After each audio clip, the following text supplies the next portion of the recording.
O nosso tema de hoje é: não atrapalhe, Deus está agindo em sua vida. Há 2 semanas atrás eu preguei uma mensagem semelhante com o tema: não atrapalhe, Deus está agindo. Mas era Pedro e Deus estava agindo na vida de outras pessoas e usando Pedro. Agora eu quero dizer: não atrapalhe, Deus está agindo em sua vida. Abra sua Bíblia em Isaías 64, versículo 8. É apenas um versículo da palavra de Deus, Isaías 64, versículo 8.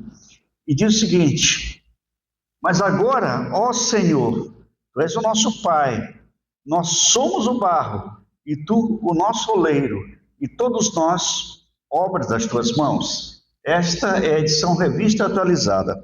Esse mesmo texto, na nova tradução, na linguagem de hoje, diz o seguinte: mas Tu, ó Senhor, Deus, és o nosso Pai, nós somos o barro, Tu és o oleiro, todos nós somos feitos por Ti. Na NVI, a outra tradução da Bíblia, diz o seguinte: contudo, Senhor, Tu és o nosso Pai, nós somos barro, Tu és o oleiro e todos nós somos obra das Tuas mãos. Que Deus nos abençoe quando meditamos a Sua palavra, e Deus tem algo para a nossa vida nesta noite. Você crê nisso? Amém? Deus vai falar ao nosso coração nesta noite. É uma das áreas que nós encontramos vasto material no Novo Testamento, é o ensino da santificação, da consagração do Filho de Deus. Uma coisa é justificação, é quando você tem os seus pecados perdoados, e a partir daquele momento que você é perdoado, chama-se isso regeneração. E aí inicia-se o processo de santificação, que é crescimento espiritual, e eu costumo definir santificação como mais de Cristo e menos do Ari, mais de Cristo e menos do Samuel, mais de Cristo e menos da Denise, mais de Cristo e menos do Renan. Quer dizer, é quanto mais eu permito Cristo viver plenamente em mim, isso é santificação.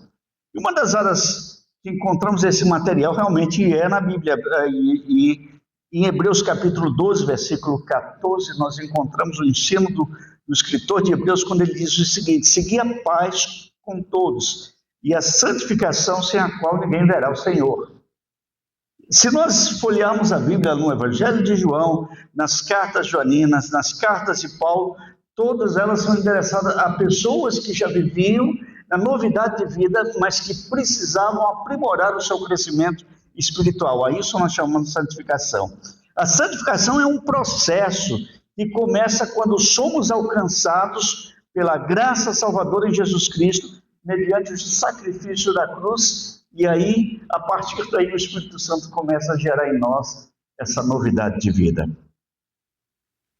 Bom, mas o que eu li foi Isaías, que diz claramente: contudo, Senhor, Tu és o nosso Pai, nós somos o barro e Tu és o oleiro, todos nós somos obra das Tuas mãos. É esse o texto que nós lemos. Isaías, quando escreve isso, é muito tempo antes de Cristo, chega de 750 anos antes de Cristo. Isaías, ele é um profeta que ele vive muito tempo, ele começa a profetizar pelo chamado de Deus, pelo impacto de Deus, e então ele, durante anos, ele vai falar do pesado juízo de Deus para o povo que tinha se distanciado do Senhor. E é claro que quando ele chega nesse texto, e nesse texto de Isaías, há algumas lições neste pequeno versículo que faz parte de um texto maior, de uma palavra maior, e eu tirei desse espaço para refletirmos sobre: não atrapalhe, Deus está agindo na sua vida.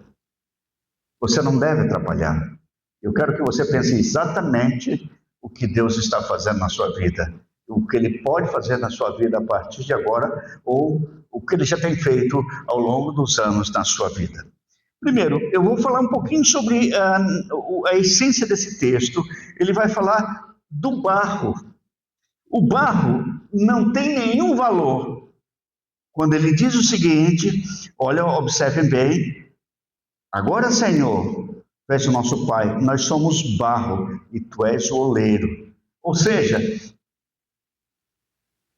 o profeta Isaías está anunciando exatamente como o povo estava se sentindo, barro nas mãos de Deus. E aí a primeira coisa que eu quero dizer para você é que você é barro, e barro não tem valor. Você já viu alguma guerra por causa de barro? Já vi guerra por causa de ouro, por causa de petróleo, aliás, as últimas guerras por causa de petróleo, por causa de geopolítica, algumas guerras ultimamente, é por domínio político regional. Algumas guerras é por interesse de poder, mas eu nunca vi guerra alguma acontecer por causa de barro. Você já viu alguma? Você pode até me avisar, se olha, pastor, eu lembro de uma guerra que teve por causa de barro. Porque barro não tem valor, é destituído de importância. O barro não é objeto de disputas por nenhum país, por nenhuma nação. Não há guerra entre nações por causa de barro. Então, quando o profeta Isaías diz que nós somos barro, ele está dizendo que nós não temos valor nenhum. Não há um valor atribuído a nós.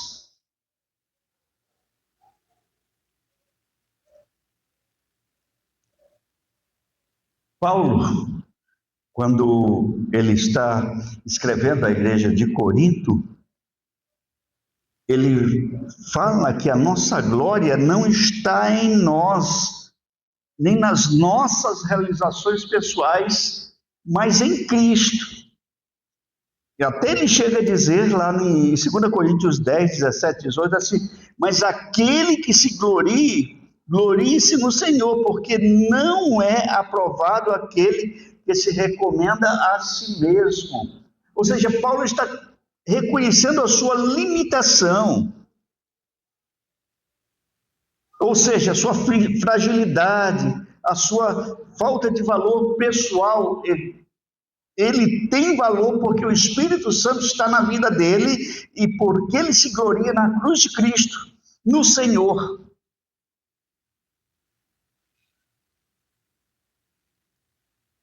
É interessante que a Bíblia diz que nós viemos do pó, fomos criados do pó na terra, ou seja, você é de barro, você é frágil. O barro é muito frágil. Diferente do ferro, do bronze, o barro se espatifa. Eu já fui a uma olaria, mas de telhas. E é interessante, quando eles fazem as telhas, eles fazem do mesmo barro que se faz os vasos. E quando eles moderam as telhas, elas ficam secando durante dias. Só depois, quando há segurança, é que elas vão para o forno queimar. Depois passam 2, 3 dias queimando e eles abrem o forno, mas só tiram 4 ou 5 dias depois. Então, ao tirar com muito cuidado as telhas, elas podem quebrar.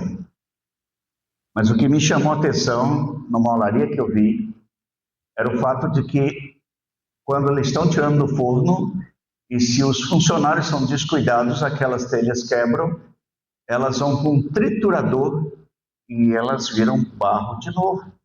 Passam pelo mesmo processo até se transformarem em telhas novamente. Se quebrar, novamente vão para o triturador e vão experimentar todo o processo até queimar e até chegar àquilo que os fabricantes de telhas estão desejando. É interessante que quando Deus chamou o profeta Jeremias, isso está lá no capítulo 19, versículo 10 a 11, Jeremias também é um profeta que viveu um pouquinho depois de Isaías, e Jeremias era aquele profeta chorão, porque ele viu a miséria do povo, ele viu a transição para o exílio da Babilônia, e ele viveu realmente perseguido pelo povo judeu e perseguido pelo povo babilônico. Jeremias, então, no capítulo 19, versículo 10 e 11, ele diz assim: então quebrarás a botija à vista dos homens que foram contigo, e lhes dirás, assim diz o Senhor dos Exércitos, deste modo quebrarei eu a este povo, E esta cidade, como se quebra o vaso do oleiro, que não pode mais refazer-se, e os enterrarão em Tofete, porque não haverá outro lugar para os enterrar. Ou seja, era uma profecia contra Judá, que se achava autossuficiente. Judá se achava toda poderosa. Nós somos o povo de Deus, nós podemos fazer o que quiser, que Deus nunca vai nos abandonar, mas num dado momento Deus está dizendo, eu vou pegar vocês como vaso, vou quebrar vocês. E é isso que Jeremias está dizendo para o povo. É interessante que nos anos 70 teve um compositor de música popular brasileira chamado Hermes Aquino. Ele compôs uma música que naquela época fez muito sucesso. Talvez a turma de hoje nunca tenha ouvido essa música e nem saiba do que se trata.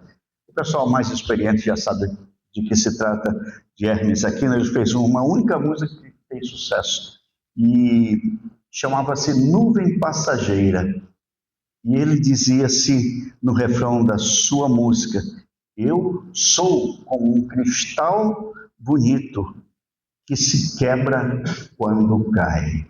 Dizendo o seguinte, que ele era frágil, que como cristal era belo, mas quando caía se espatifava, não tinha nenhum valor mais, a partir daquele momento que se quebrava. Isso é um compositor brasileiro. A nossa fragilidade, no entanto, é a oportunidade de Deus. A nossa fragilidade é como Deus nos trata. 2 Coríntios capítulo 12, versículos 5 e 9, quando o apóstolo Paulo ele diz, olha, eu conheço um homem, se no corpo ou fora do corpo de Deus, não sei, Deus o sabe, ele foi arrebatado até o terceiro céu e viu coisas inefáveis que o homem não era nem para ver. Ele está falando dele mesmo, da experiência, quando ele diz assim, e para que não me desobedecesse, foi-me posto um espinho na carne, mensageiro de Satanás para me esbofetear. E eu pedi para Deus 3 vezes que me livrasse, e ele me disse, a minha graça te basta, porque o meu poder se aperfeiçoa na fraqueza. Queridos, o apóstolo Paulo, ele chega à conclusão, eu não me gloriarei nas minhas fraquezas, então eu vou me gloriar nas minhas fraquezas. Ele vai dizer, então quando eu sou fraco, aí é que eu sou forte, porque Deus aperfeiçoa o seu poder na vida dele, nas fraquezas, ou seja, na sua fragilidade, quer física, quer emocional, quer de saúde. Deus quer trabalhar em nós, porém precisamos aprender que Ele não trabalha com gente em si mesmada. Ele não trabalha com gente que rompe, que coloca um muro em torno de si, mas Ele quer trabalhar no íntimo do ser humano. Eu quero dizer para você que não importa quantos muros você coloque ao redor da sua vida, o Espírito Santo pode derrubar esses muros. Pode colocar embaixo toda essa estrutura, porque Deus quer assim fazer na vida das pessoas que o seguem. E não importa o quão arrogante, o quão cheio de si você se torne, Deus pode derrubar as muralhas. Lembra da história de Jericó? Quando aquela cidade se considerava invencível, Deus mandou uma estratégia para Josué. Rodeia essa cidade durante 7 dias, toca a trombeta. E através do toque da trombeta, as muralhas ruíram. Sabe, se você levantou um muro ao redor da sua vida, saiba que Deus pode simplesmente romper esse muro e derrubar, se Ele quer fazer uma obra na sua vida. Não atrapalhe. Deus está querendo agir em sua vida.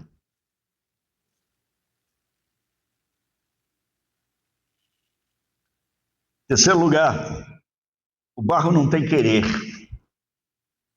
Através do profeta Isaías, lá no capítulo 45 de Isaías, versículo 9, ainda existe uma expressão muito interessante se referindo ao barro. Ele disse, porventura dirá o barro ao que o formou, que fazes?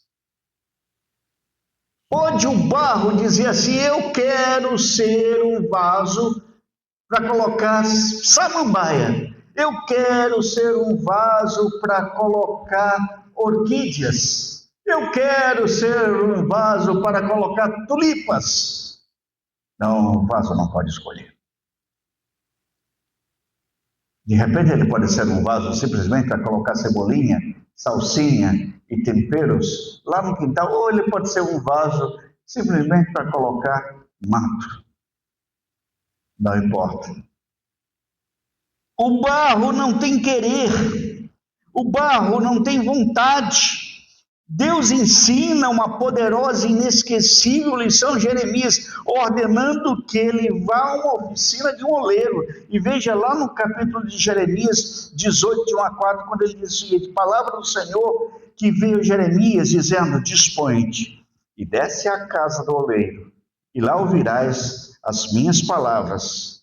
Eu desci à casa do oleiro, e eis que ele estava entregue à sua obra sobre as rodas. Como o vaso que o oleiro fazia de barro se lhes estragou na mão, tornou a fazer dele um outro vaso segundo bem lhe pareceu. Barro não tem querer, não tem escolha. Quem define o que vai ser é o oleiro. Aliás, a arte de fazer vaso é milenar. Está presente em muitas culturas antigas e é a mesma arte até hoje. É a arte que mudou pouquíssimo. Eu estava assistindo hoje à tarde a uma entrevista com um senhor que atua lá para os lados de Santa Catarina, e ele, desde os seus 14 anos, ele trabalha com vasos. Hoje ele tem uma grande empresa. Ele chega a produzir 30 mil peças por mês. Mas é interessante, ele apareceu lá e aquela roda girando, ele disse: alguma coisa mudou. Quando eu tinha 14 anos, era no pé que a gente fazia essa roda girar. Agora é elétrico. A velocidade eu dou aqui como se fosse um acelerador. Foi a única coisa que mudou do processo de se fazer o vaso. Mas a escolha do vaso, a escolha do barro, ao umedecer a mão durante o processo, tudo isso é milenar. É a mesma coisa. Mas em nenhum momento o vaso escolhe o que ele quer ser. Então, em dado momento da entrevista, o oleiro de Itajaí, de Itajaí, em Santa Catarina, e ele estava ali trabalhando e a repórter quis fazer um vaso. Ela disse: eu posso fazer? Disse: pode. Ela se cobriu e tal, para que fizesse o vaso, umedeceu a mão, e ela disse: eu quero fazer um vaso para usar como decoração em cima da mesa. E aí colocou aquele pedaço de barro já umedecido ali no ponto dela modelar. Ela foi modelando com a mão. Ele começou a rir e disse: talvez você precise de um pouco de ajuda. Então ele foi ajudando e ela não conseguiu fazer o vaso para decoração, mas saiu um vaso para colocar planta em algum lugar lá no jardim. Ou seja, é preciso ter habilidade, como Deus tem, para tratar o barro na nossa vida. Devemos ser barro nas mãos de Deus. Isaías resolveu ser barro nas mãos de Deus quando, lá no capítulo 6, versículo 8, ele diz: eis-me aqui, Senhor. Ele queria dizer, quando Deus pergunta: quem enviarei? Quem há de ir por nós para a missão? Ele diz: eis-me aqui, Senhor, envia-me a mim. Maria, quando ela foi chamada por Deus para gerar o Salvador, para ser uma mulher que fosse gerar aquele que seria o Salvador, ela diz: em dado momento, aqui está a serva do Senhor, que se cumpra em mim conforme a tua palavra. O apóstolo Paulo, antes de ser o apóstolo Paulo, ele era um perseguidor de igrejas. E ele foi alcançado com a graça de Jesus. Por mais que ele tivesse relutante, que ele quisesse perseguir aqueles que eram seguidores de Jesus, o apóstolo Paulo foi alcançado uma graça do Senhor e ele cai cego pelo chão. Ele é levado pela mão lá para Damasco. E mais tarde, ele descrevendo o seu testemunho, o que aconteceu com ele, ele diz o seguinte: então perguntei, que farei, Senhor? E o Senhor me disse: levanta-te, entra em Damasco, pois ali te dirão acerca de tudo o que te é ordenado fazer. Em Atos 22:10 está esse texto. E ali o Senhor envia um homem chamado Ananias para batizá-lo e para que ele fosse curado da sua prisão. Porque Deus tinha um grande desafio para Paulo. E ele deixa de ser o perseguidor do Evangelho para ser o homem perseguido por amor a Cristo. Quarta ideia nesse texto que me chama a atenção: o barro é a matéria-prima do artista. E diz o texto, na parte final, que o artista é Deus. Ele resgata o vaso ou o barro da mediocridade, do sem valor, ele transforma num vaso precioso. Aleluia. Lá em 2 Coríntios 4, versículo 7, ainda o apóstolo Paulo dizendo, ele disse: temos, porém, este tesouro em vasos de barro, para que a excelência do poder seja de Deus e não da nossa parte. Aleluia. Deus tem muitos tesouros para colocar em nós, porém, só fará isso se o permitirmos. Esse é o processo doloroso da santificação. Deus quer agir na nossa vida, Deus quer transformar, Deus quer modelar a nossa vida, mas não atrapalhe. Ele está querendo fazer uma obra na sua vida.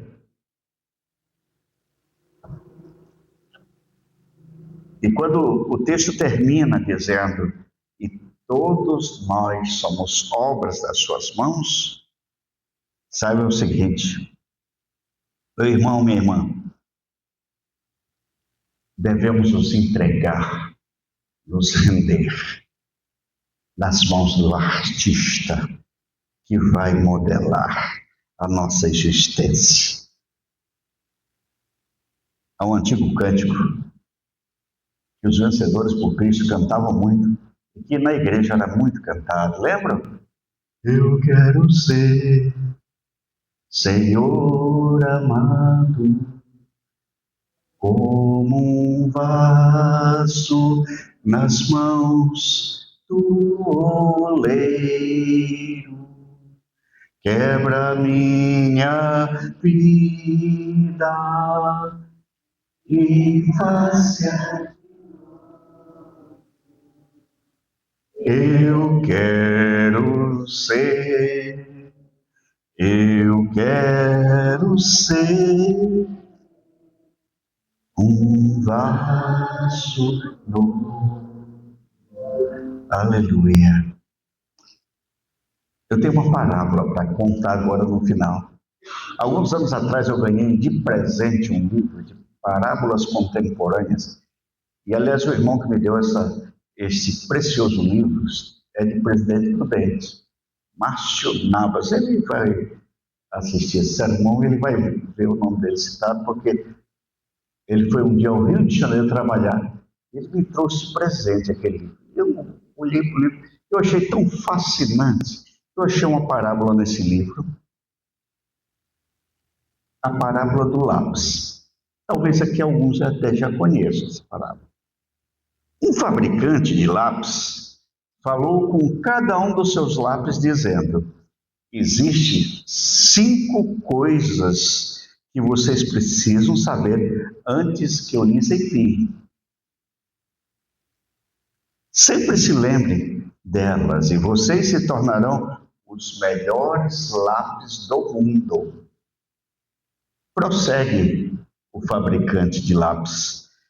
A primeira coisa que vocês precisam lembrar: vocês poderão fazer muitas e grandes coisas, mas só se permitirem estar seguros nas mãos de alguém. Sozinho, vocês não conseguem. Segundo, vocês experimentarão um processo doloroso para serem afiados de vez em quando, mas isto é exigido se vocês quiserem se tornar lápis melhores. Lembra do apontador dos lápis? Terceira coisa que vocês precisam lembrar antes de ir para o mundo: vocês têm a habilidade de corrigir qualquer mal entendido que puderem ocasionar. Cheio de lápis, você apaga rapidamente. Alguns já vêm até com a borrachinha na ponta. Eu acho que não existe.